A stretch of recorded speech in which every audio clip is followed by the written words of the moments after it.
Thank you, FFBC Choir. I truly admire your commitment and sacrifices in Christian service. Of course, it goes for everyone else as well. I have the habit of thanking the choir every time I start addressing you in the preaching.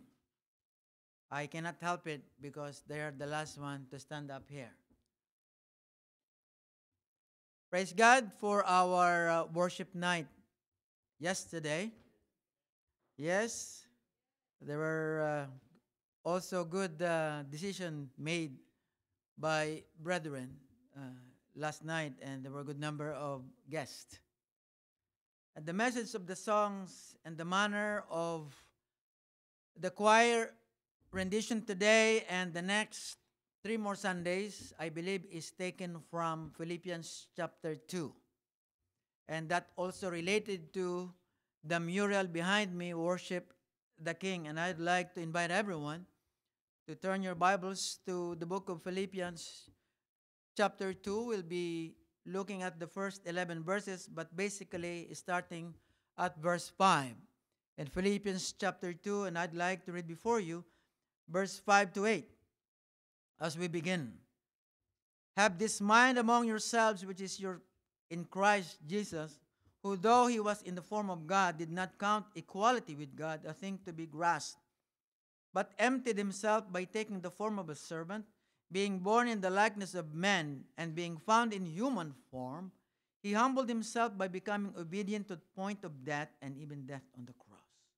It appears that these passages of Scripture tells us the basis or the rationality of Jesus' glorious exaltation, beginning at verse 9 to 11, which details the exaltation as the Lord used Apostle Paul when it says, therefore God exalted him to the highest place. And God the Father gave him the name that is above every name, and the name of Jesus every knee should bow, and every heaven and earth and under the earth, and every tongue confess that Jesus Christ is Lord, to the glory of God the Father. Let's pray. Lord, we give you thanks for how you have blessed us today with your holy word. I ask, O God, that you will help your people, that we may be built up and be accounted upon and be ready in living out your very own word. Lord, we ask that the Holy Spirit will help us, that we may not only be enlightened, but we live the character of Christ in our lives, not only as we worship, but as we exemplified the life of Christ in our lives. Please enable your servant that he may be able to share your word to your glory and for the benefit of your people, that we may be a better servant of the servant king. And to his name I pray. Amen and amen. The title is The Majestic Attributes and Exaltation of the Servant King. Now, Apostle Paul prayerfully exhorts in the beginning portion of Philippians chapter 2. And he was saying that we should have the same mind of Christ, to maintain the love of Christ, to be united in spirit. He says, intentional in our purpose. We see that in verse 2. Don't do anything out of selfishness or pride, but instead with all humility, thinking that they should consider others more important than yourselves. That is in verse 3.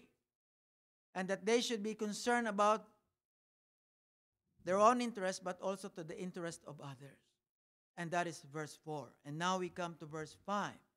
Now, after this exhortation in the beginning portion, through the wisdom and guidance of the Holy Spirit, Apostle Paul gives them the supreme example to emulate, where it says, have this mind among yourselves, which is in Christ Jesus, having the mind of Christ in you. And in simplest way to summarize the next three verses, from verse 6, it says that Jesus Christ willingly set aside his glory. It did not disappear, he just set aside. We see that in verse 6. And then he humbled himself to become a man and to die on the cross. And that is basically verses 7 and 8. Now take a look at verse 6 closely. Verse 6, it says, though he was in the form of God, did not count equality with God a thing to be grasped. Now the beginning part of this text refers to Jesus Christ being in the form of God. What does it mean? It simply means that Jesus Christ is equal with God. Therefore, he is God. That is the context of that. The very essence of the first part of verse 6 is that Jesus Christ is God. And then the second part is that the contrast between how Jesus could have behaved, how he lived. He could have come to earth and demand every person to kiss his hand and bow before him. But he did not. Instead, he became the servant of all. In Matthew chapter 20, verse 28, it says, even as the Son of Man came, he did not come to be served, but he came to serve. Yes, the text says equality with God, but the emphasis clearly tells us that Jesus Christ, as I said, is equal with God, and yet, though he is that, he gave his life for others. And that is why we are in a privilege, and today is one of those a day in the year whereby we would have the Lord's table. What a wonderful application on our part. Yes, it was sacrificial expression of humility and the highest form of love when he died on the cross for you and me. It was the greatest form of love according to Jesus Christ himself. He says that no one has greater love than this, than to give his life for another. Jesus Christ gave his life for you and for me. It appears that Apostle Paul is echoing to the believers in Philippi to willingly to humble themselves for the benefit of others. Brethren and friends, today is December 7, 18 days before Christmas. Is there anything that the Lord is reminding you to do or to give, not for your benefit, for the benefit of others? Is there anything? iPhone 16 perhaps? Or 17, I do not know anymore. Or a great door-to-door full of corned beef. Wonderful opportunity for us to be able to do just that. On verse 7, the Lord Jesus Christ, he emptied himself by taking the form of a servant, being born in likeness of man. The essence of this is one of the many great doctrine and teaching is this: Jesus Christ is fully God and fully man. Of course, this does not mean that Jesus Christ stopped being God. He never did. There are many occasions in the gospel books that would say he controls the sick, he heals the sick, he controls the wind and everything, and many, many miracles. As a matter of fact, as the book of John ends, it says that there is not enough pages to be able to put down the many wonderful and miraculous things that the Lord Jesus Christ says. I do not think it is a figure of speech. There are many wonderful things, and I am looking at every wonderful things that the Lord have made. Each and every one of you is God's miracle, isn't it? To be able for you to understand even the song, Jingle Bells, Joy to the World, Hark the Herald Angels Sing. It is a miracle. Though eternal, the king's servant entered the earth as an infant, born to Mary, who remained virgin until his birth. That is a miracle. He was born in a humble situation, coming into this world among the animals in the stable and sleeping in feed trough. We see that in the pages of, especially in the Gospel of Luke, chapter 1 and chapter 2. One of the first people to visit were not kings. They were shepherds. I do not think that shepherds are wealthy people, but they are simple people. We see that in Luke chapter 2. Though the Lord's birth was common, but his life was extraordinary. It appears that it is simple and humble, and yet, when the angels appeared and they sing glory to the highest, of course, the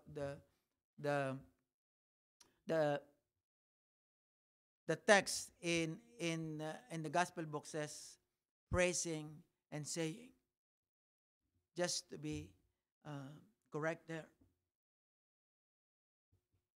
In verse 8, it says, being found in human form, he humbled himself by becoming obedient to point of death, even death on the cross.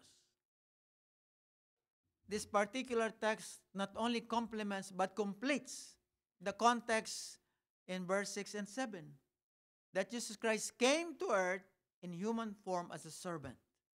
That's why he is called also as the servant king.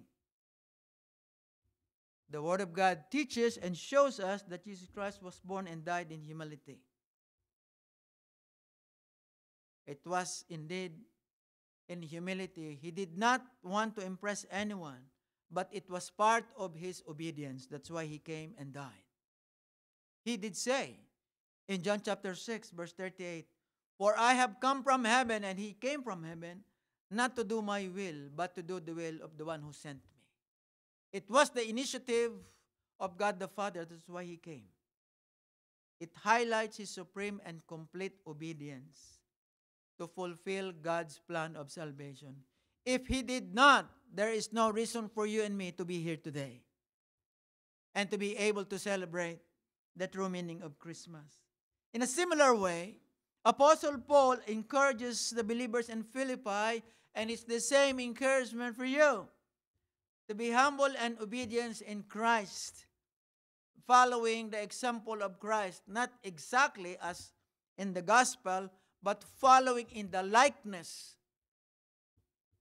of Christ. Now, is there any command in the Word of God or in your Bible study, whether it's cell group or in worship service or in your personal, that the Lord is telling you to obey? The last phrase of verse 8 refers to the horrific death of crucifixion. The cross was clearly a symbol of horrible death. Apostle Paul reminds of it, and he mentioned it, to remind us the painful death of Christ for our sake. It was very degrading, humiliating form of execution. He did not die as a hero on a battlefield. He died innocently, shamefully, in public, outside the city wall of Jerusalem, because of the great love of God. And God did say in his word, for God so loved the world that he gave his one and only Son. Praise God for giving us the privilege to look back how God loved us and died for us, and to live for the present, living out that love, and to look forward when one day we will see him face to face. No more humble king, but the King of kings and Lords of lords. How about a big amen to that? Now, number 2, our text details the majestic details of the servant king's exaltation. In verse 9, it says, therefore God exalted him the highest place and gave him the name that is above every name. Now, the basis of this exaltation is not just that have been mentioned in verses 5 to 8. That is not complete. There are many great things, events, and doctrines between verses 8 and 9, which is not put there. And it is essentially and extremely important for us to look at. There are many more, but at least I would like to present you three. Three that you already know, but it is important for us to look back. As I mentioned earlier, we cannot afford and not to look at the way the Lord rose from the dead after 3 days of his death. The glorious resurrection account. It was prophesied in the Old Testament many times. Psalm 16:22, Isaiah, and many more, and it is fulfilled in the New Testament, Matthew 28, the great resurrection story, and the other gospel books, Mark, Luke, John, and of course, in Acts chapter 1, even in other epistles, in book in the New Testament, it is implied there. How about the ascension? If there's a resurrection, there has to be the great teaching of the ascension. Amen? We see that in Acts chapter 1, primarily in verses 9 to 11. He was taken up before their very eyes, and a cloud hid him from their sight. They were looking intently up into the sky as he was going, when suddenly 2 men dressed in white stood beside them. Men of Galilee, they said, why do you stand here looking into the sky? The same Jesus who was taken from you into heaven will come back in the same way you have seen him go into heaven. We see that in Matthew chapter 24 and 25. That is the thing that we are looking forward. And that is why whenever we celebrate the Lord's table, we look into the second coming of the Lord Jesus Christ. And this glorious event ushered us to Philippians chapter 2 verse 9. Therefore God exalted him to the highest place and gave him the highest name that is above every name.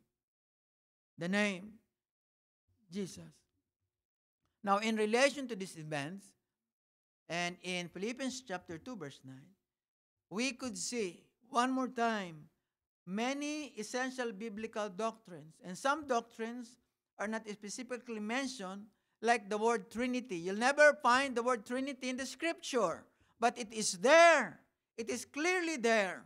If you and I are going to look at, for the sake of looking into the great and glorious doctrine of the resurrection, and here is the declaration of the Word of God in 1 Peter chapter 3 verse 18. Please turn your Bibles to that. 1 Peter chapter 3 verse 18, it says, for Christ also suffered once for sins, and the righteous God for the unrighteous, to bring you to God. He was put to death in the body, but made alive. Give me 1 second. I was actually reading a different verse that is in the testimony in relation to the Holy Spirit, but I will continue it anyway. This is related to the Holy Spirit. I'll go back to God the Father momentarily. And this is the text about the resurrection of the Lord Jesus Christ related to the Holy Spirit. 1 Peter chapter 3 verse 18. For Christ also suffered once for sin, the righteousness for the unrighteous, to bring you to God. He was put to death in the body, but made alive in the Spirit. Is capital S. It is the Holy Spirit. That was saying in relation to God the Father, Acts chapter 2 verse 24. Please turn your Bible to that. Acts chapter 2 verse 24, where it says, but God raised him from the dead, freeing him from the agony of death, because it was impossible for death to keep its hold on him.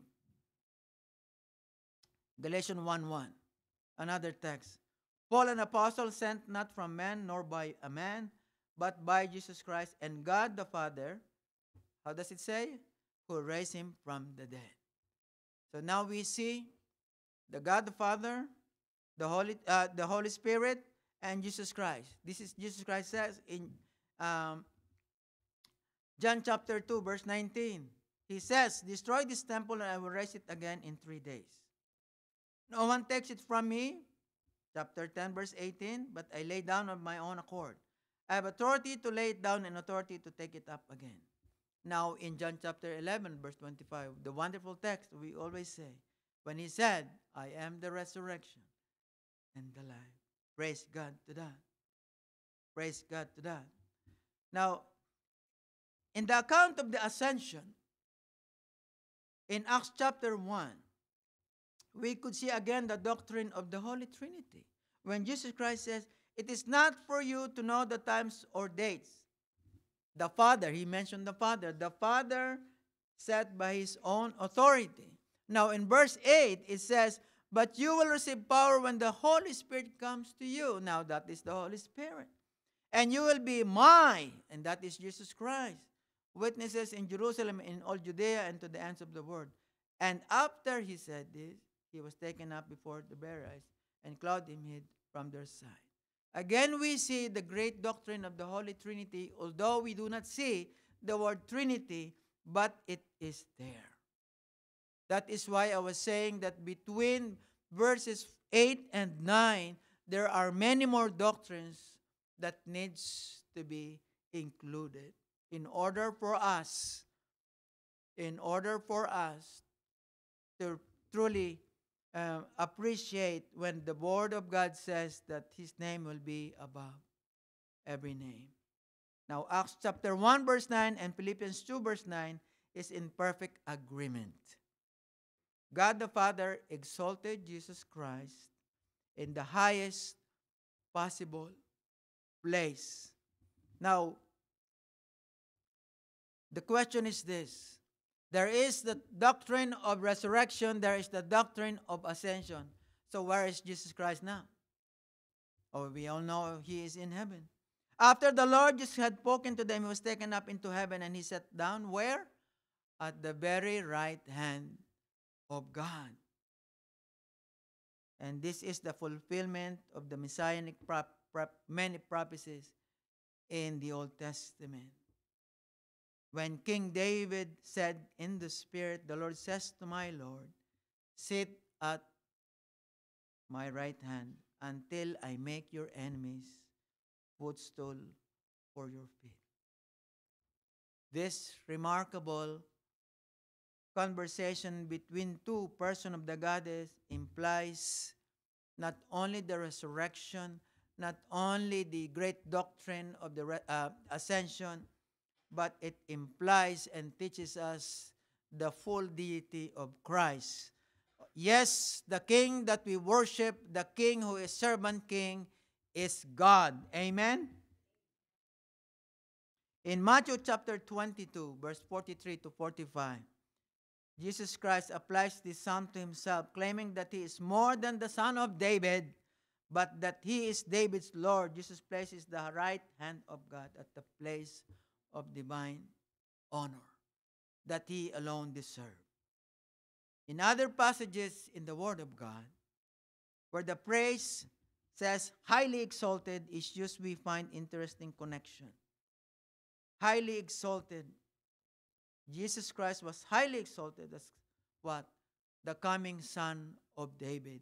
It refers to many times in the Old Testament because he is the King of Kings, the one who is coming from the lineage of King David, and the one that will end, the scepter, the one that is not only Savior, but he is the King of Kings. And rightfully so, because the context of verse 9, God gave him the name that is above every name, means lordship or kingship. It speaks more than the title. It speaks beyond the sphere of authority when he said that. And this leads us to the last point. The majestic dominion about the servant king's name. At the name of Jesus Christ, every knee will bow in heaven and on earth and under the earth. In the Word of God, names reflect the character and the identity of the person. We all know that the name Jesus, given by God to Joseph and Mary, it means that he is Savior. And that is true. If you declare with your mouth that Jesus Christ is Lord and believe in your heart that God raised him from the dead, you will be saved. Because salvation is found in no one else. For there is no other name. There is no other name except the name of Jesus by which we must be saved. The name Jesus Christ means forgiveness from sin. In Acts chapter 10, verse 43, it says, all the prophets testify about him that everyone who believes in his name receives forgiveness of sins through his powerful name. Jesus' name is also associated to discipleship and evangelism, Bible study, preaching. We know that the great teaching at the Great Commission in Matthew chapter 28, verses 18 to 20, or 19 to 20. His name provides healing. In Acts chapter 3, verse 16, it says, by faith in the name of Jesus, this man whom you see and know was made strong. It is the name of Jesus Christ. Brethren and friends, the name of Jesus is precious and powerful, as we all know it. And one of the applications for all of us is to spend time together in prayer. Because when we pray, there is no other way for us to go to God except through Christ. He is the only way. No one comes to the Father except through him. That includes prayer. I hope that you will find time and join us at the prayer rally this afternoon. I will not ask you to say amen because I may force you, but I would like to invite you. Verse 10, brethren, is quotation from Isaiah chapter 45, verse 23. By myself I have sworn, my mouth has uttered in all integrity a word that will not be revoked. Before me, every knee will bow, every tongue will say, yes, Jesus Christ is Lord. And Apostle Paul did quote that. Now, verse 10 obviously tells us the location and subjects to the said event in heaven. Bible scholars, and you will find it in commentaries, say that those who are in heaven are the good angels and the saints who passed away. And that is true. And they also say that on earth, and that is all humanity. And then under the earth, their comment is that they are the demons and the unsaved, because they are not in heaven. The believers in the Lord will bow their knees in worship because Jesus Christ is King. But the unsaved will bow, and the demons and the devil himself will bow in submission with fear. Praise God for all of us because we bow his name not with fear but in awe and in worship. That's why it says right there, worship the King. Every tongue acknowledge that Jesus Christ is Lord to the glory of God the Father. That is the ultimate call. All the time. For the glory of God the Father. And this is the second shift in the pages of verses 5 to 11. From verses 5 to 8, it is the humility and obedience of the servant king. Now it shifted from the servant king to the exalted servant king in verses 9 to 11. And the final shift is for the glory of God. And that's how it ends. Meanwhile, brethren and friends, on the one hand, in God's sovereign mercy and grace, his ultimate plan is, while there is an opportunity, salvation for everyone. I know that all of us have neighbors, office mates, classmates, friends, and relatives that are not yet believers in the Lord. It is my prayer that you and I, as the saying goes, that Christmas is the best time of the year. To a very good extent it is. But for us as believers in the Lord Jesus Christ, it is the greatest time of the year. Because many opportunities and many people come to the saving knowledge of the Lord Jesus Christ because of the wonderful opportunity to share the love and the gospel of the Lord Jesus Christ. It is beyond turkey or lechon. Those are great. You can invite me also. But the greatest invitation that you can send to anyone is to invite them to know Jesus Christ, the servant king, to be their personal Lord and Savior. Let's pray. Father, thank you for reminding us of the great work of love and humility when the Savior of the world died for us, for our own interest. And it is also a wonderful opportunity for us to share to the whole world that same love. I pray, O God, that you will help us to be mindful of the interest of others. The greatest interest is that we will all see each other in heaven one day.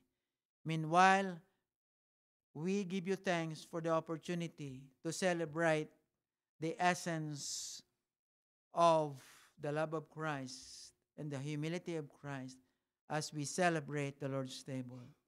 I pray all these things with thanksgiving in Jesus' name. Amen and amen. I'd like to ask the Fellowship of Deacons to join me as we celebrate the Lord's table.